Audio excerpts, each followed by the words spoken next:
Silence can be powerful, but silence without growth is just noise turned off. Walking away is a start, not a strategy. If you think distance alone will make someone feel the loss of you, you're missing the deeper truth. No contact is not the weapon. Who you become in that silence is. This is not about chasing, proving, or begging to be understood. This is about elevation. This is about becoming so grounded, so disciplined, so focused that your absence hits harder than your presence ever did. Today, we're not talking about disappearing. We're talking about transforming. No contact is a reset, not revenge, because its true purpose has nothing to do with making the other person suffer and everything to do with restoring your inner balance. When people use no contact as punishment, they remain emotionally tied to the outcome. They wait for reactions, signs of regret, or moments of weakness from the other side. That waiting keeps the wound open. A reset, on the other hand, is about stepping away so your nervous system can calm down, your thoughts can clear, and your self-respect can reestablish itself. It's about breaking the habit of emotional dependency, not creating emotional distance just to feel powerful. Silence only works when it's paired with self-awareness. Otherwise, it's just avoidance disguised as strength. When you stop communicating, your mind finally gets space to process reality instead of reacting to it. You begin to see patterns clearly. What you tolerated, what you ignored, what you gave away too easily. That clarity is impossible when you're constantly checking messages, replaying conversations, or stalking social media for clues. Counting days of no contact while secretly hoping for a message means you're still controlled by the situation.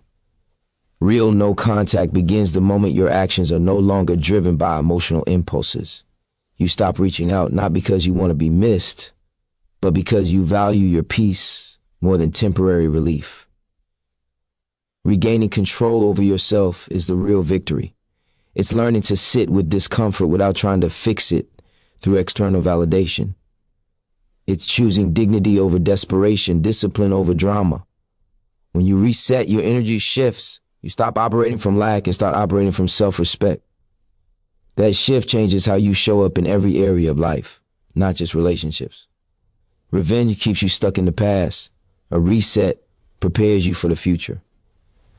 For example, imagine someone who goes no contact after a breakup, but spends every night refreshing their phone, replaying old memories, and wondering if they're being missed. That silence feels heavy and painful. Now imagine the same person using no contact to refocus, unfollowing triggers, rebuilding routines, committing to work and health, and setting new standards. Weeks later, they're calmer, clearer, and more confident. Whether the other person reaches out or not no longer defines their worth. That's the difference. One version waits to be chosen again. The other chooses themselves, and that's when real power returns. Building a life so loud it echoes without words means understanding that real impact is never created by disappearance alone, but by visible, undeniable progress. When you vanish without growth, people adjust. Life goes on. But when you rise, when your mindset sharpens, your discipline tightens, and your direction becomes clear, your absence becomes noticeable because your presence would have mattered in this new form. Growth changes your energy. It alters how you move, speak, and choose. Even without announcements or explanations, people can feel when someone is leveled up because results carry a frequency that silence alone never can. Energy shifts before success becomes visible. When you stop chasing validation and start investing in yourself, your standards rise naturally. You no longer tolerate inconsistency, disrespect, or half effort, neither from others nor from yourself. That internal upgrade reflects outward. You walk with more certainty. You speak with intention. You act from purpose instead of emotion. This is why growth creates curiosity. People sense distance, not because you're gone, but because you're no longer accessible at the level they once knew. They begin to wonder what changed, because something clearly did. Consistency is what turns curiosity into regret. Anyone can improve for a week, but sustained discipline rewrites how people remember you. When they see that you didn't break, didn't spiral, didn't beg, but instead built momentum, They're forced to confront the contrast between who you were and who you've become. That contrast is uncomfortable. It highlights what they lost and what they underestimated, not because you tried to prove anything, but because you stayed focused long enough for your progress to speak on your behalf. This approach isn't about showing off or seeking attention. Loudness doesn't mean noise. It means alignment. It means your habits, priorities, and direction are so solid that they naturally command respect. You stop explaining yourself. You let results handle the conversation. When your life starts moving forward without them, the message is clear. You are not dependent, you are evolving. For example, imagine someone who was once emotionally available, always present, and easily taken for granted. After stepping back, they commit fully to their craft, their health, and their goals. Months later, they're fitter, more focused, and emotionally grounded. They don't post speeches or send updates. Yet when paths cross or news travels, the change is undeniable. The silence didn't make the impact, the transformation did. Discipline is the real message because it replaces emotional noise with quiet authority. When emotions run your life, your actions become unpredictable. One day strong, the next day spiraling. Discipline removes that instability. It gives your life structure, rhythm, and direction. Late nights grinding, early mornings focus, showing up when motivation is gone. This is how chaos turns into clarity. You stop reacting to feelings and start moving according to standards. That shift alone makes you unrecognizable. Not distant, not bitter, but grounded, solid. People can feel that difference even if they never hear a word from you. Discipline is powerful because it's consistent. Anyone can send a message when they're emotional. Anyone can disappear for a few days. But waking up every day and choosing growth, even when it hurts, sends a deeper signal. It says you are no longer controlled by impulse. Your time becomes valuable. Your energy becomes protected. You don't explain yourself because your routine already does. Gym sessions replace overthinking. Work replaces rumination. Skill building replaces self-doubt. Purpose replaces obsession. This is how discipline quietly rebuilds self-respect. When you operate from discipline, your confidence stops being performative.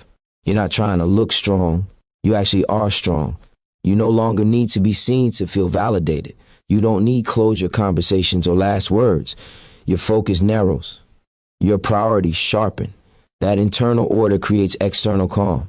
And calm is intimidating to people who are used to chaos, especially when they once had access to you during your most unstructured moments. This is why discipline speaks louder than any text ever could. Text explain, discipline proves. Words can be ignored, results can't. When someone sees that you didn't fall apart, didn't beg, didn't self-destruct, but instead built momentum, they feel the weight of that contrast. Not because you wanted them to, but because discipline leaves evidence everywhere. In your posture, your habits, your direction. Your silence feels different when it's backed by action. For example, imagine someone who used to stay up late replaying conversations, waking up exhausted and letting emotions dictate their day. After committing to discipline, they start waking up early, training consistently, focusing on work, and setting weekly goals. Months later, they're sharper, calmer, and progressing fast. When they cross paths with the person who once knew their weakest version, there's no need to say anything. The discipline already said it all. Stop trying to be missed because being missed is temporary, emotional, and often rooted in attachment, not value. When you want someone to miss you, you're still placing your worth in their perception. You're hoping absence creates longing, nostalgia, or regret. But feelings fade. Life distracts. People adapt. What doesn't fade is impact. What doesn't get replaced easily is depth, growth, and presence built on purpose. Being irreplaceable has nothing to do with clinging, harder, or proving more.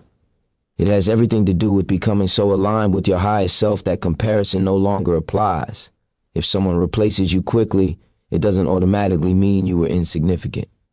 More often, it means you are operating below your potential. You show love, effort, and availability, but not your full standards, boundaries, or power. When you dim parts of yourself to maintain connection, you become easier to substitute.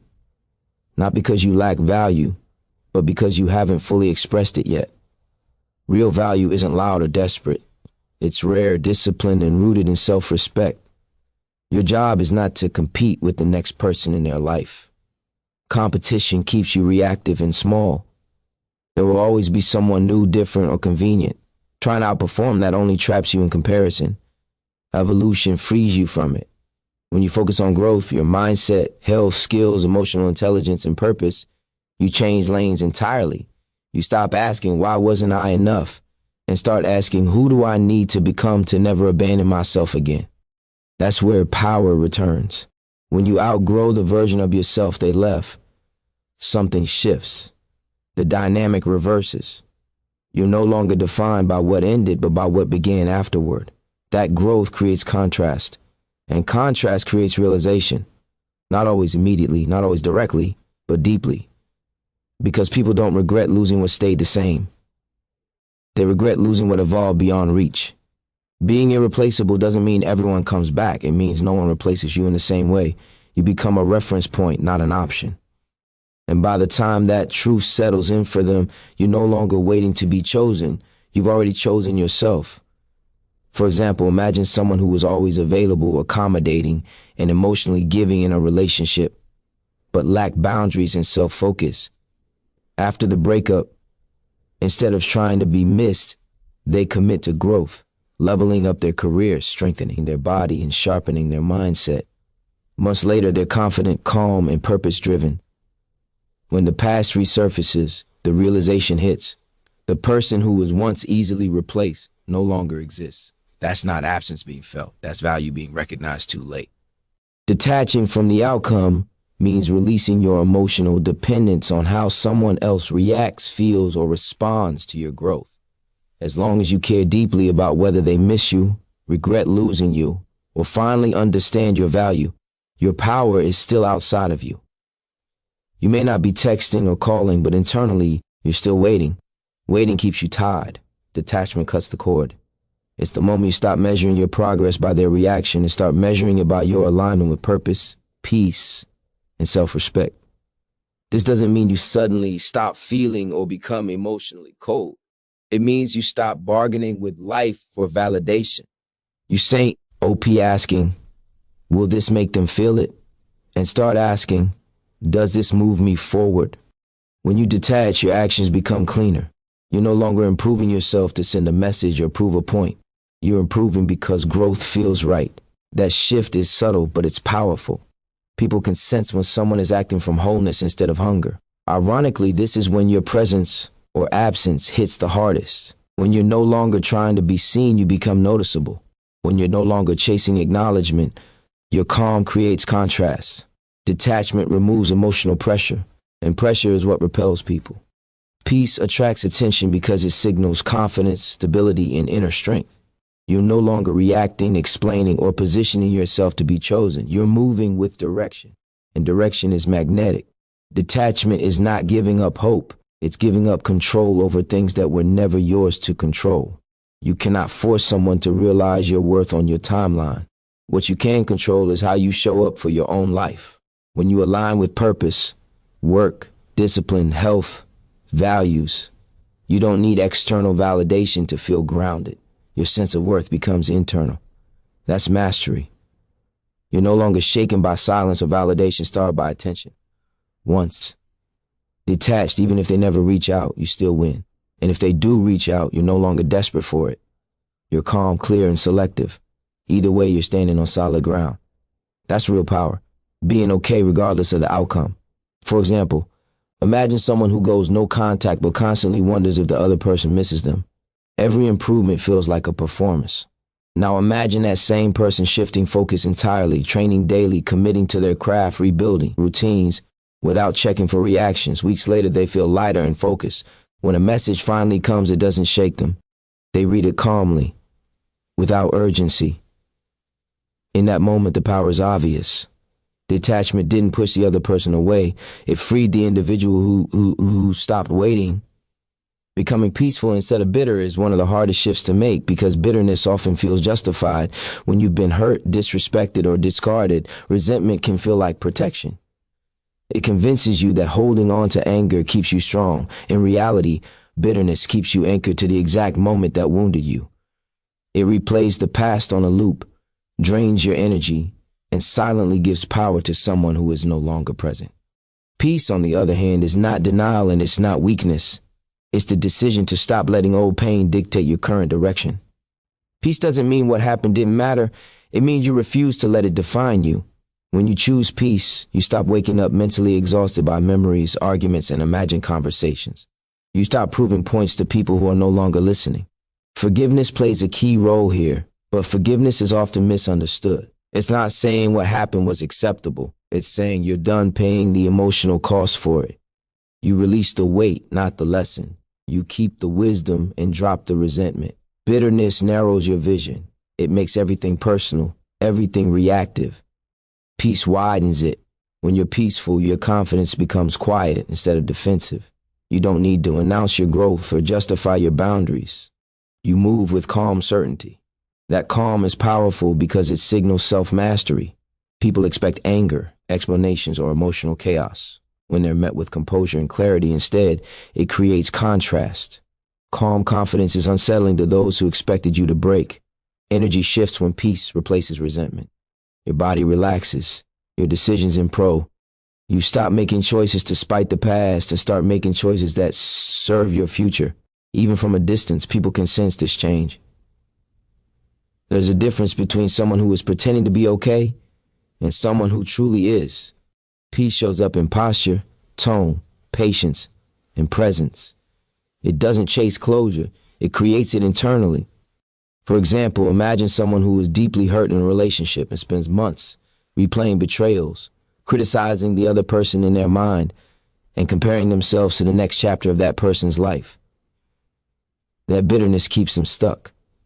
Now imagine this same person choosing peace, accepting what happened, cutting mental arguments short, focusing on health, work, and growth. When they later cross paths or are mentioned, there's no tension, no bitterness, just calm acknowledgement. In that moment, it's clear who moved on and who truly healed. Peace didn't erase the past, it freed them from it. No contact is just the door closing. What you do after is the legacy. Don't sit in silence waiting to be remembered. Use that silence to rebuild, refine, and rise. Let your habits speak. Let your progress explain. Let your peace confuse them. One day, they won't miss your messages. They'll miss the version of you they can never access again. And by then, you won't be looking back. You'll be too busy moving forward.